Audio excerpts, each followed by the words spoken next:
Welcome to sportsbookreview.com. I'm Flash, and it's been a strange time trying to find the right sports. Major sports, they've not been about, so our oasis in the desert has been baseball. Now, baseball, MLB, not baseball in Taiwan, and baseball in South Korea. We've got someone, Jason Radowitz, who's a maestro, home run hitting, absolute machine. Jason, how are you, mate?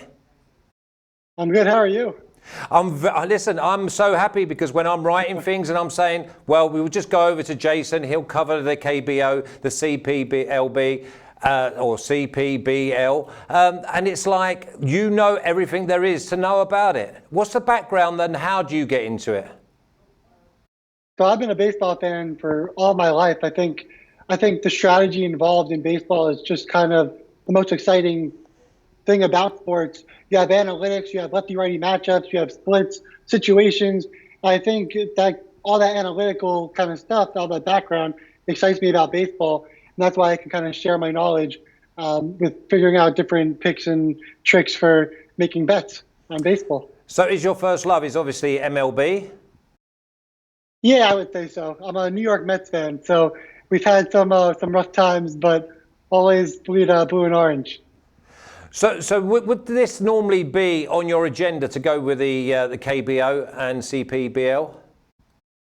No, this when I first heard about the CPBL beginning before the KBO, I got really excited just for baseball, and then I kind of did some research and I realized that the CPBL is kind of like double A, maybe a little bit of single A, and that was kind of exciting. So I wanted to watch it, and then the CPBL brought in English broadcasting.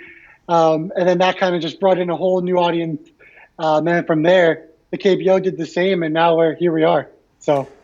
Okay, well, before we crack on, let me just say to everyone a very warm welcome from everyone that's watching us on YouTube and Facebook Live. Now, if you are watching on Facebook Live, then you're going to need to come across to our YouTube channel, SBR Sports, because then you can join in the chat. You are our second guest. Jason, if there's any questions for him, then fire them into the chat. I won't answer you. I'll just ask Jason straight away, and we'll absolutely crack on. We're going to start off in Taiwan, Jason, and I'm looking and I'm going Uni Lions, Fuban Guardians, and there's only 4 teams in this league. Yeah, only 4 teams in this league, which means that all these teams get to play each other a bunch of times throughout the season. So it's kind of easier to kind of look at different matchups and look at these teams playing each other all the time, and to know. So, like for example, the Fuban Guardians are 5-3 versus the Uni Lions this season. Already they played 8 games, and we're not even through the first half of the season. So currently the Uni Lions are 3-7 in their last 10, and the Guardians are 6-4 in their last 10.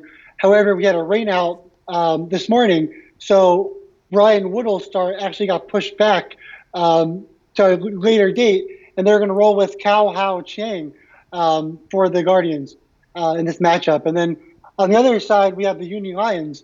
And they're going to have Logan Darnell, who's going to be making his first CPBL start ever. And he was quarantined for 14 days prior to coming to the team. So we'll get our first look at him, which will be kind of exciting for the Uni Lions' 4th import player. Is there a big gulf between the first team and the 4th? Obviously, the Rakuten Monkeys, they're sitting at the top, quite comfortable. And then last week, the Guardians go and beat them at massive dog price.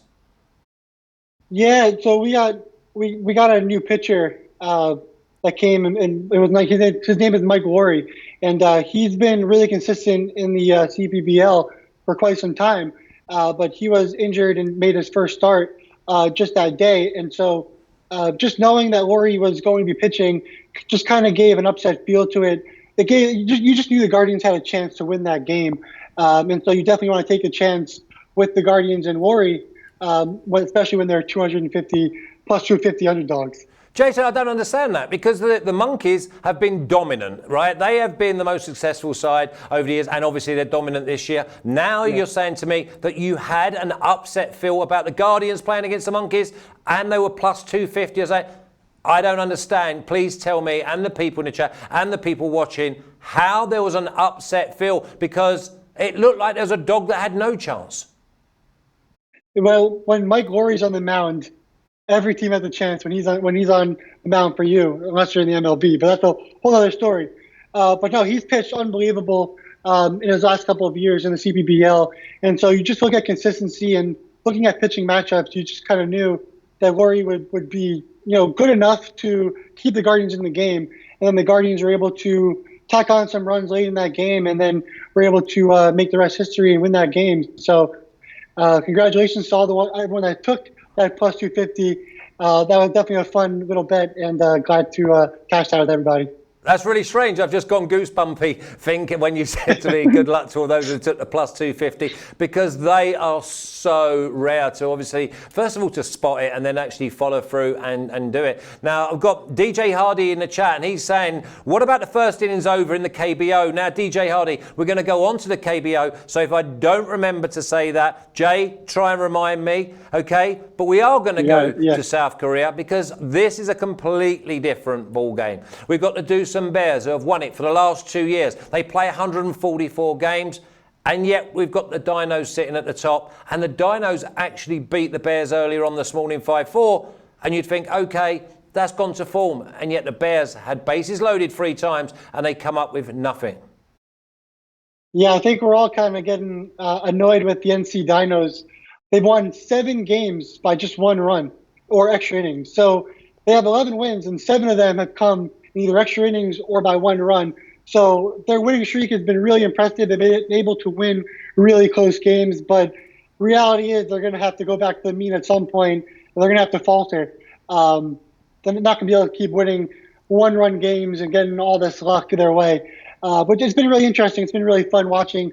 The NC Dinos have had really great pitching staff to begin the season, and it's been a fun ride for the NC Dinos. But again, a lot of 1-run victories, and that's not going to continue for throughout the entire season. Can we actually look into it at the moment, because we're only 12 games in? There's another 132. I'll say that again. 132 games to go. So how is it like the big teams have got like stronger rosters, and they can then make sure that they're like at the top for longer? Well, it's actually kind of interesting, because there's a couple of teams that don't even have their import pitcher right now because they're quarantined. Like Chad Bell, he's quarantined and he's out. But we've also seen a lot of injuries in this league so far. So that's definitely something that the MLB needs to look at when they start their league, because we've seen a ton of injuries in this league to begin the first 12, 13 games of the season. And so, teams are going to start to have to rely on other players, minor leaguers, and hope that their other players can get back. Like the Hanwha Eagles, they have 4 position players that are already injured and out right now. And so, their offense is not going to be – I mean, they had their 9 runs today, but their offense won't be nearly as effective with 4 position players out, especially with Jared Hoying out, who's their import right fielder. He'll be out for at least a month. So before I throw the first game at you, just give us a little rundown, and don't give them too much, because you've got to keep a little bit back for yourself. But just tell me how and where you start to make decisions on games. Yeah, so the first thing is you look at the pitching matchups. That's the biggest thing. How are pitchers performing? Who are they performing against? What's their ERA? What's their win-loss record? Are they getting run support from their hitting? How's the fielding behind them? How have they been doing their last 10, their last 5 against each other? So there's a lot of different, that's what I was saying earlier. There's a lot of different matchups that you look at to figure out if a team can win a game. And, later on I can share a big upset that I have that's brewing here in the KBO, for tomorrow morning. So, you definitely look at there's just so many different possibilities and just ways of looking at, how things should just take place. And that's the beauty of baseball.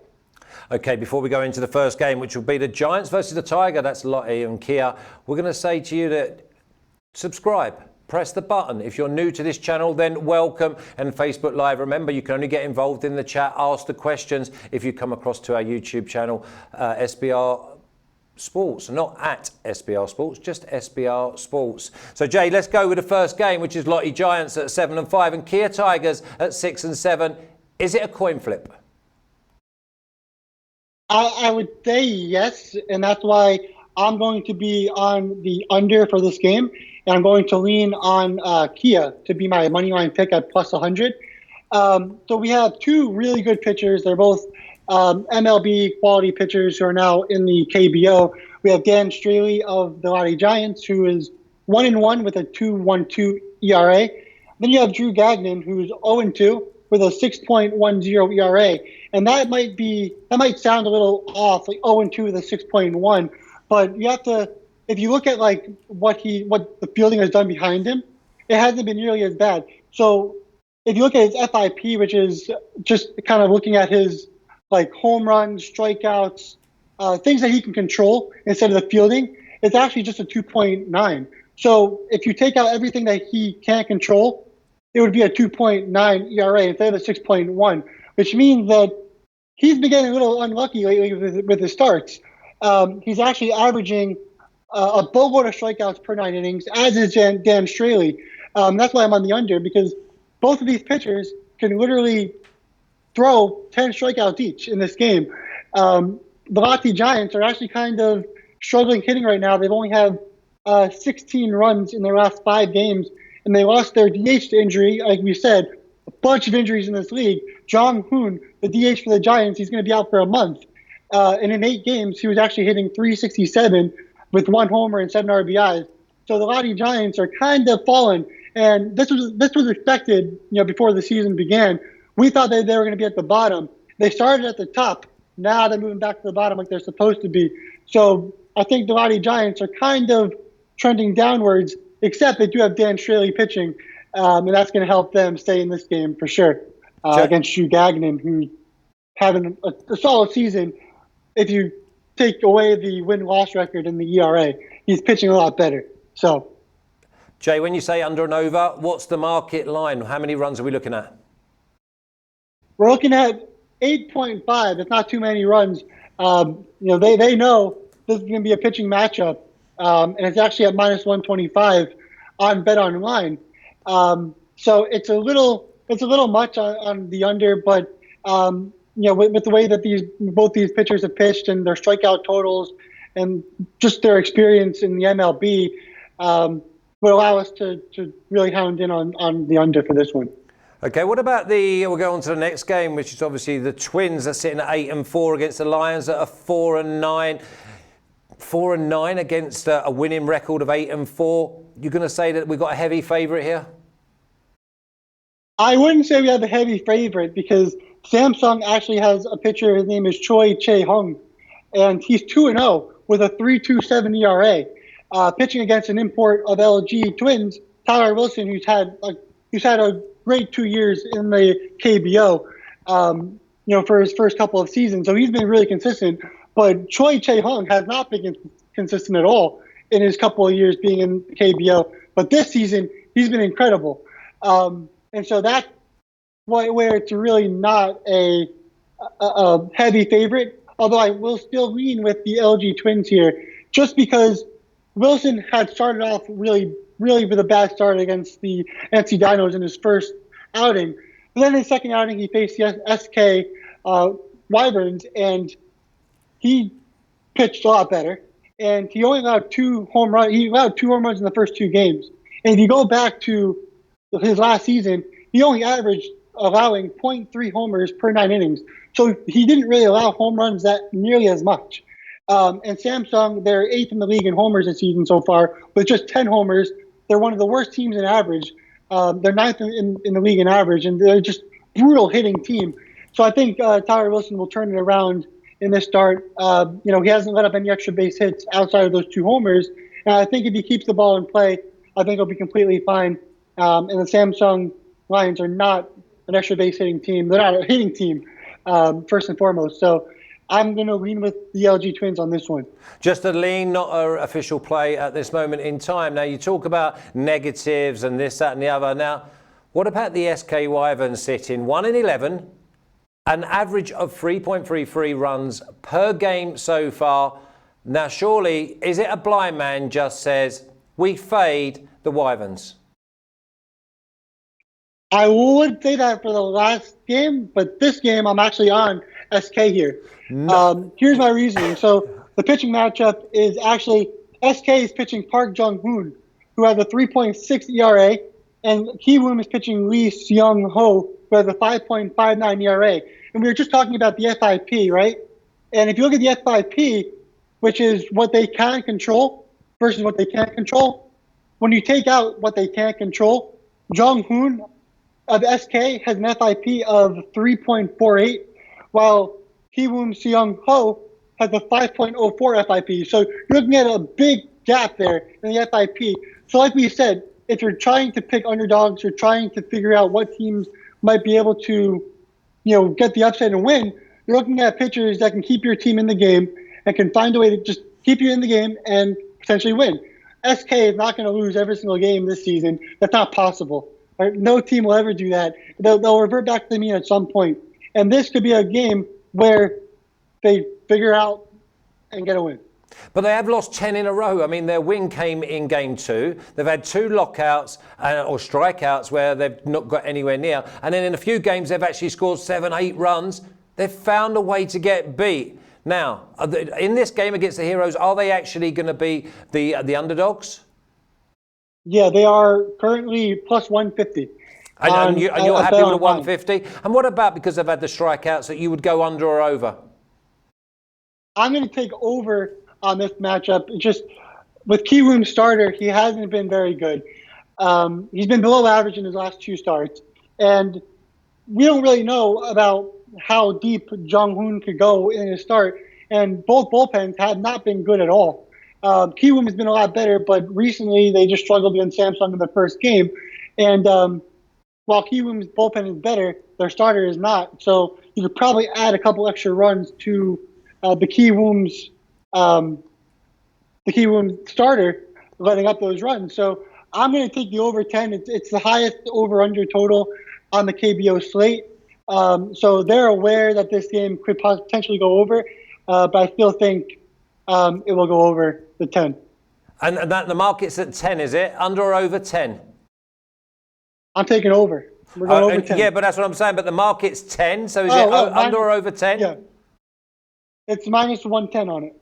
No, how many runs is the market? So like in the last game you said, or you was going to go under 8.5. This time you're going over what? Over 10. Over 10. Over 10. Okay, so basically there is the chance of a push there. Although 10, by the way that the balls have been flying out the stadium, 10 is even a low number. Now we've got Robert S says SK among league leaders in hitting into DPs. What's DPs? It's a double play. So yeah, I mean it's kind of just out of luck and chance. I don't know if double play is something to look at this early in the season. Maybe going further on into the season, you can kind of see, stats on that. I think it's too early of a sample to really project double plays. However, that kind of stinks, and it shows that they're hitting ground balls with runners in scoring position or with runners on base, which isn't great. But something's got to give at this point, and SK should be in line for at least a chance to get the win. So that's why I would be taking the plus 150 on SK. Yeah, we like that one. Plus 150 is a dog, but listen, they're 1-11. They've gone 10 unbeaten. So listen, you just keep following them. They've got to win sooner or later. Now the 5-8 Eagles take on the 5-7 Wiz. Is this another coin flip? And what's your plays? Yeah, so what I was just saying before is Hanwha already lost 4 position players to injury. So they're already, in a dead end. And so the KT Wiz, they're hitting the lights out of the ball right now. And the only thing that was keeping Hanwha in games with 5 wins was their pitching. And we just saw this morning that they let up 13 runs. So their pitching is kind of going back to what we expected. And the KT Wiz are smacking the ball right now. And so I would easily go with the KT Wiz at minus 170. And I'm leaning on the over 9.5 in this matchup just because the KT Wiz are really doing a great job just hitting the ball. They're hitting at a high average of, let me see if I can see this. Jay, is it normal to have the amount of runs that we are actually seeing? Because I'm seeing 15 and 16 runs. I'm thinking, wow, this is just like a hit fest.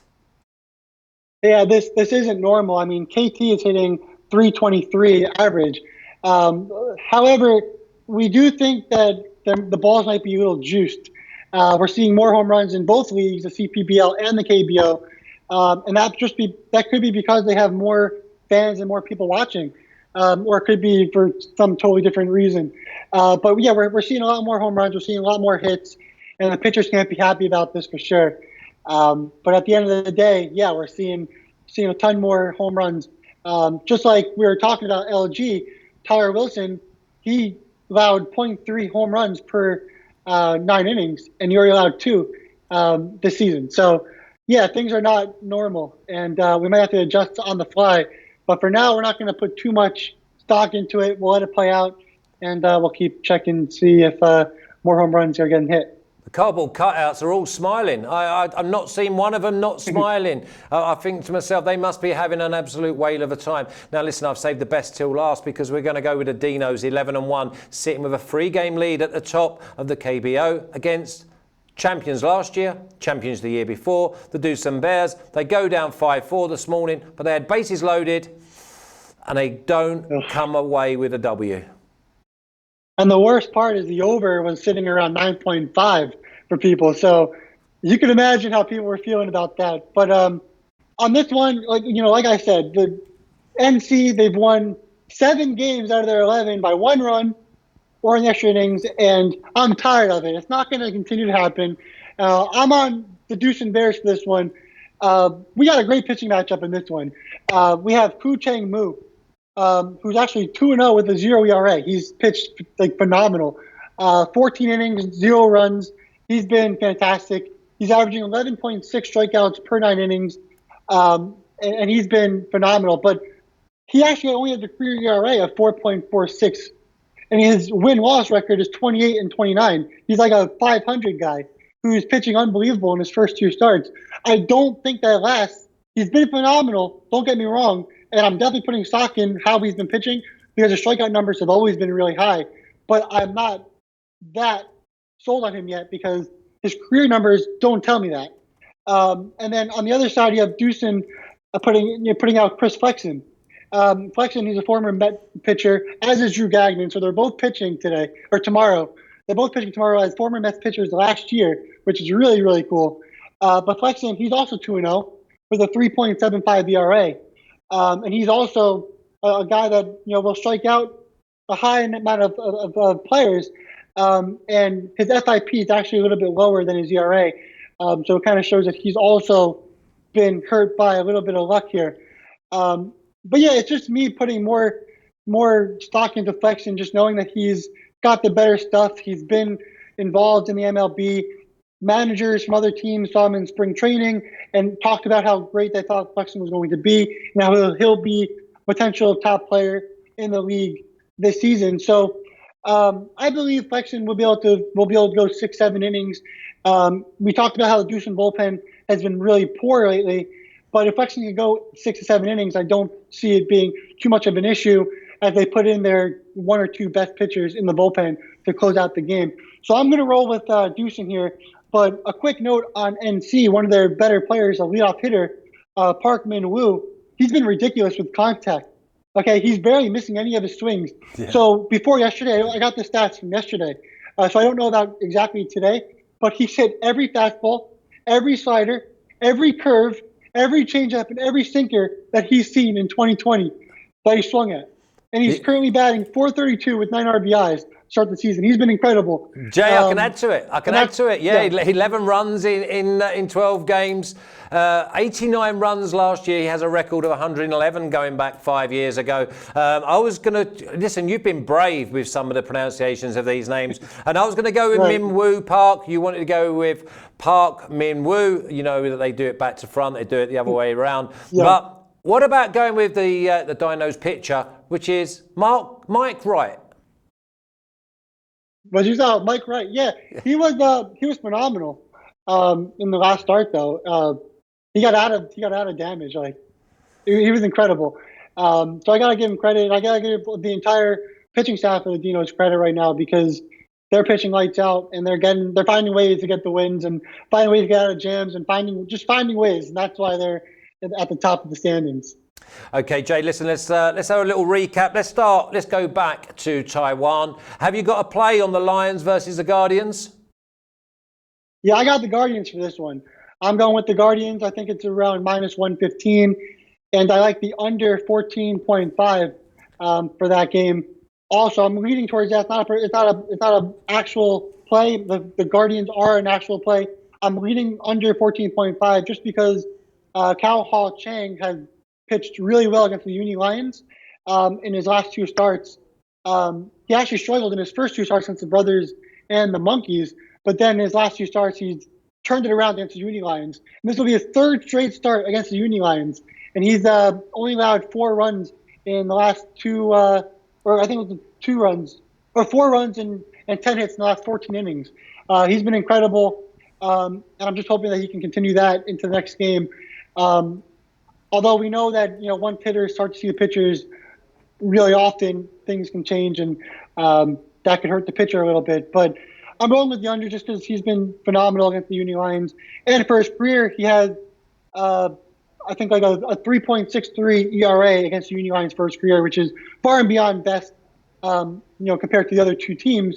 And then you have, Logan Darnell, who's pitching his first game in the CPBL. You look at his minor league stats. He went 72-61 with a 4 ERA in the minor leagues.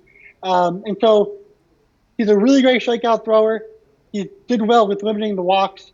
Who knows what they expect in his first start in the CPBL after being quarantined for 14 days, having a rain-out game, which was supposed to be yesterday. Who knows what we'll get out of him? I think we'll get enough. I think we'll get an under out of that game. But I do think that he'll allow a couple runs, and the Guardians will come out victorious. Yeah, I thought you was going to steal my line. I'm sure the Guardians will take care of the Lions. Sorry, I just couldn't resist it. Now we're going to go just quickly then. It's Giants versus the Tigers in KBO. And you've got to go under 8.5, official play. Yeah, we're going under 8.5, and then we're going to lean the Tigers in that one. So it's a little bit of an upset if you can get like plus 100, plus 105. I'm leaning with the Tigers, but it's going to be an exciting pitching matchup. And if you have to pick a game to watch in the KBO, it's definitely that one with the pitching matchup. Unless you like hitting, then don't watch that. What about Twins and Lions, leans or plays? So I like the Twins as an official play at minus 170. The juice is a little high, but pretty confident about them. Samsung's hitting's been brutal to start the season. They even got Tyler Saladino back in their lineup, who's out with injury for a little bit. But he's been hitting 167 as an import. So out of all the imports that all these teams have, he's been the worst so far. And so it hasn't been too exciting for the Samsung hitting. So I'm going with the Twins. I'm going to take the under 9. Okay, and the Wyverns? I'm leaning the under.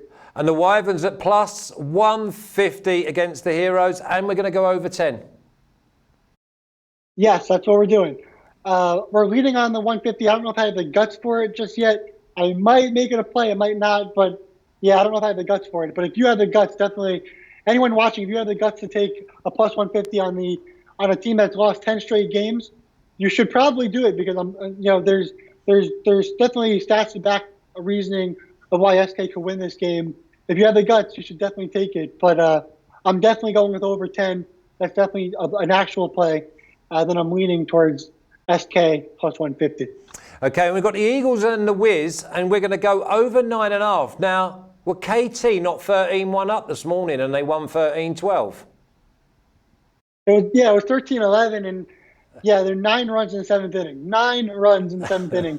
But what we call that is like mop-up work. So basically, because they're up 13-1, the Wiz put in their mop-up pitcher, a guy that he's their back end bullpen guy, not their best guy, and he couldn't get the job done.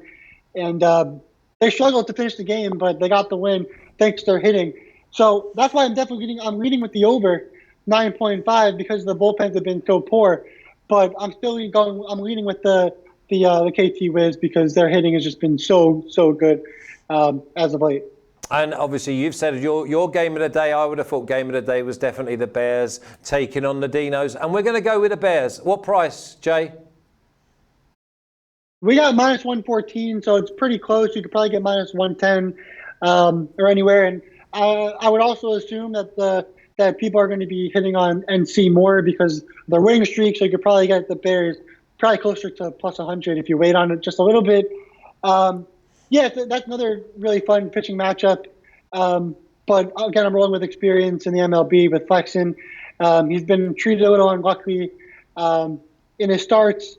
He's been a little bit better. So I'm going to roll with Flexen, but I'm going to also go with the under 9. It's a lean to under 9, just knowing that we have two pitchers out there that have been they're both 2-0 to start the season. They've both been pitching really well as of late, and just the Dinos have also been pitching really well. They have the top ERA in the KBO so far. It's brilliant stuff. Now, if you like this video, then subscribe, ring the bell, and we'll make sure that you never miss any content. Before I say thank you to Jason, just a little reminder that we're going to be here every single day this week, 3 Eastern time, which is 1 Costa Rican, and we're going to go through the cards. And there's a massive card at the end of the week. Now, remember, if you want to be the second person in the chat, ask Jason questions, or even just give us your tips and opinions, then make sure that you're on our YouTube channel, SBR Sports. Jason, top man, I just get that feeling that you've held back on me a little bit today because you've got stats upon stats. So tomorrow, I'm going to delve in. But for today, you've been brilliant. Thanks, mate. Yeah. I hope you've enjoyed it, Jay. We got games at 5:30 and 6:30 in the morning here. So by the time it's 3 o'clock in the afternoon, I'm a little tired. But I love baseball and I can't live without it. So we're here and we're making do. So. Well, you get yourself some rest because I'm going to be coming at you full steam ahead tomorrow, same time. You take care, Jace. I've been Flash. This is sportsbookreview.com. Until tomorrow, see you soon.